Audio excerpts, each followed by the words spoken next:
如果景甜出演沉香如屑，她真的会比杨紫更成功吗？玉骨遥还能肖战多久，恐无翻身之本。如果景甜真的出演了沉香式的碎屑，她真的会比杨紫成功一些吗？这绝对意义重大。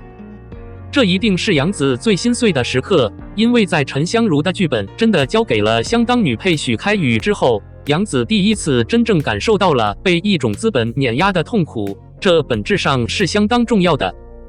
就在最近，一则沉香如丹要改名影灯传的消息渐渐有点上了热搜，让女主杨紫瞬间暗淡了许多。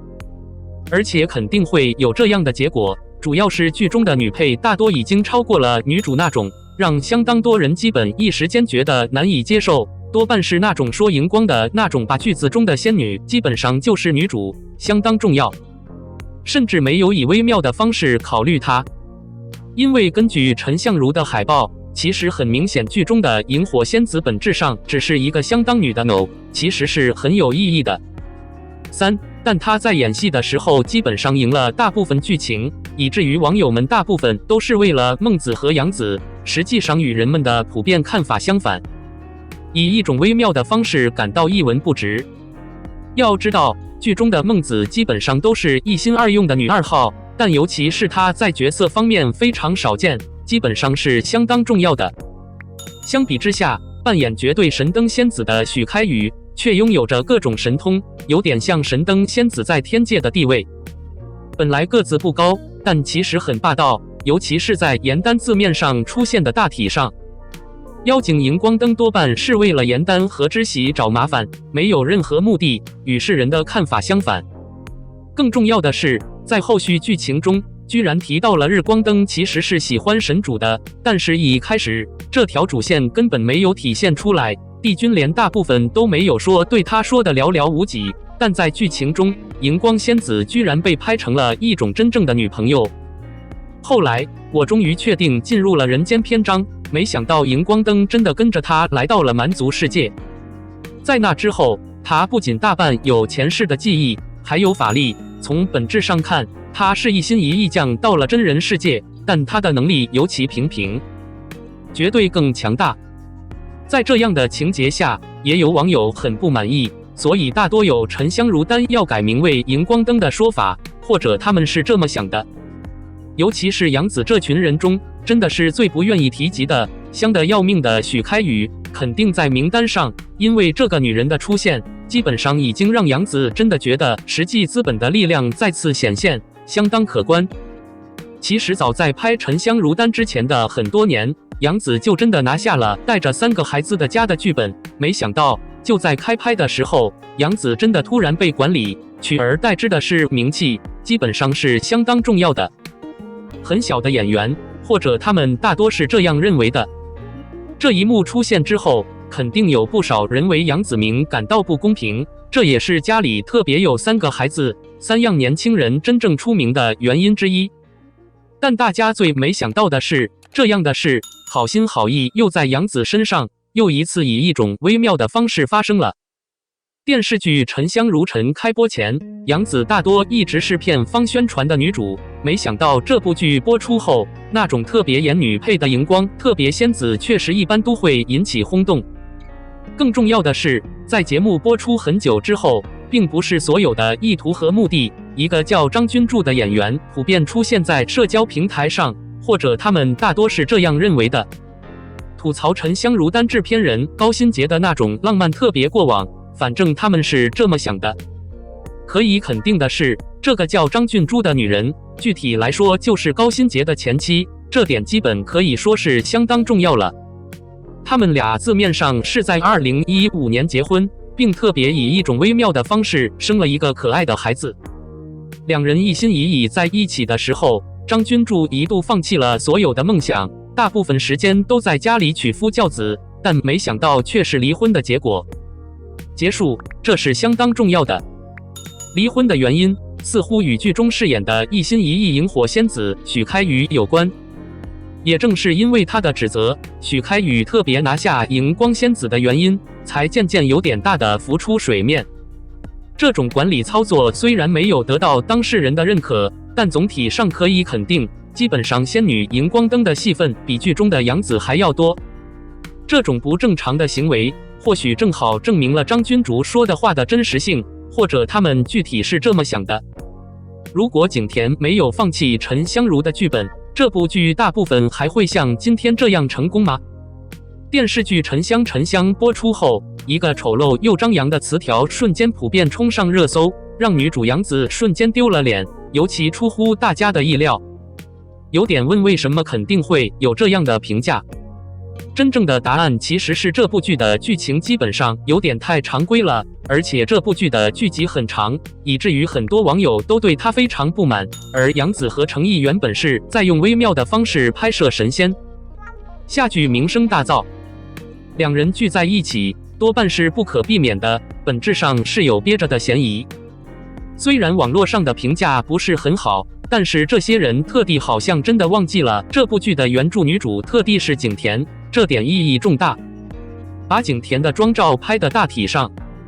但令我没想到的是，景甜的粉丝事后实质上是在潜移默化中表现出相当强烈的不满。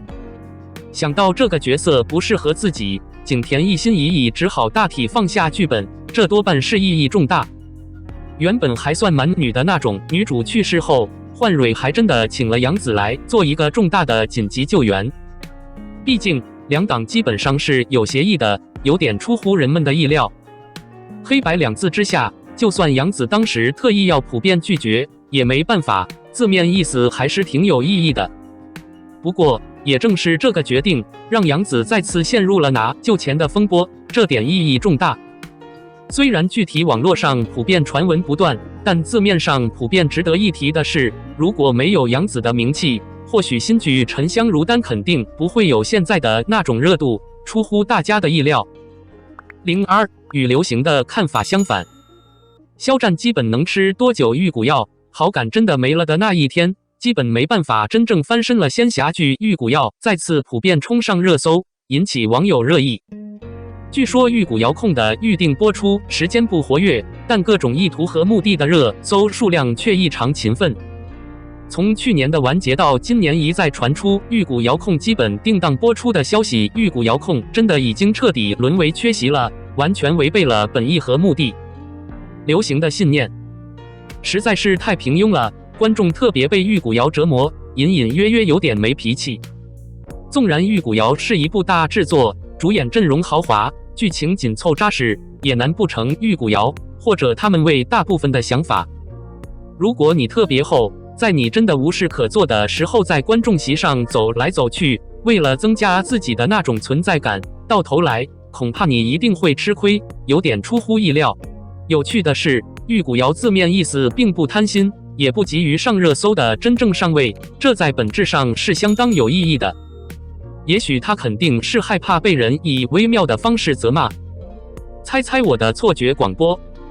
不得不说，玉骨遥在很大程度上已经完全理解了宣传。和其他作品基本不同的是，播出比宣传快，就像陈晓和王一博主演的电视剧《玉骨遥》一样，其实意义非凡。冰与与火在主角们普遍还没有来得及宣传之前，冰与与火大部分时间就突然定档播出，给观众带来了一波惊喜。像长期占据热搜的《玉骨遥》，什么时候才能具体上映？出乎大家的意料，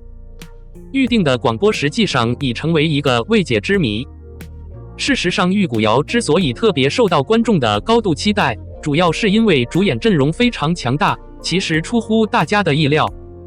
单凭肖战就专门给《玉骨遥》带来了无穷的话题和热度，何况任敏两人的发展都特别好，与《玉骨遥》联手自然不会不好。但是《玉骨遥》具体就是嚣张狂妄，很多人都很担心。事实上，主演阵容带来的热度和话题的无休止消耗，几乎相当于失去了观众对玉骨遥的好感，这基本上是相当可观的。毕竟，没有人能抗拒这样的消耗，至少他们是这么想的。更何况，目前在银幕上播出的作品并不多，观众的选择也相当多，比如《欢乐颂》《星光灿烂》《沉香》《天才基本法》等等，他们其实是这么想的。尤其是主题多样，基本上可以满足观众的所有意图和目的的任何需求。随着时间的推移，观众对玉骨遥的期待只会逐渐下降，直至消失。顾名思义，特别好的一顿饭多半是不怕迟到的，但好饭肯定不止一种，从各方面来说都是相当重要的。以现在观众的豁达，特别是难免不会真的吊在树上为难自己，这样的意义还是比较大的。再说了，就算玉骨遥遥本质上是定档播出的，但以目前的做法，如果本质上不能达到观众的预期效果，这些其实都会成为黑料。玉骨遥遥差评居然会直接用非常大的方式补上。极端的事情多半是相互对立的，观众对玉骨遥的喜爱也将如出一辙。再这样下去，玉骨遥恐怕根本就没有翻身的依据。笔者认为玉骨遥的预定播出时间无法确定，其实应该是潜移默化的不可抗拒的因素造成的。无论是剧作家还是男主角，我都希望玉骨遥能早日与观众见面，但玉骨遥基本上是排不上号的，基本要播出了，还没老老实实等着呢。这尤其令人迷惑，很出乎大家的意料。大家基本觉得玉骨遥什么时候真的可以播出，总体来说还是比较有意义的。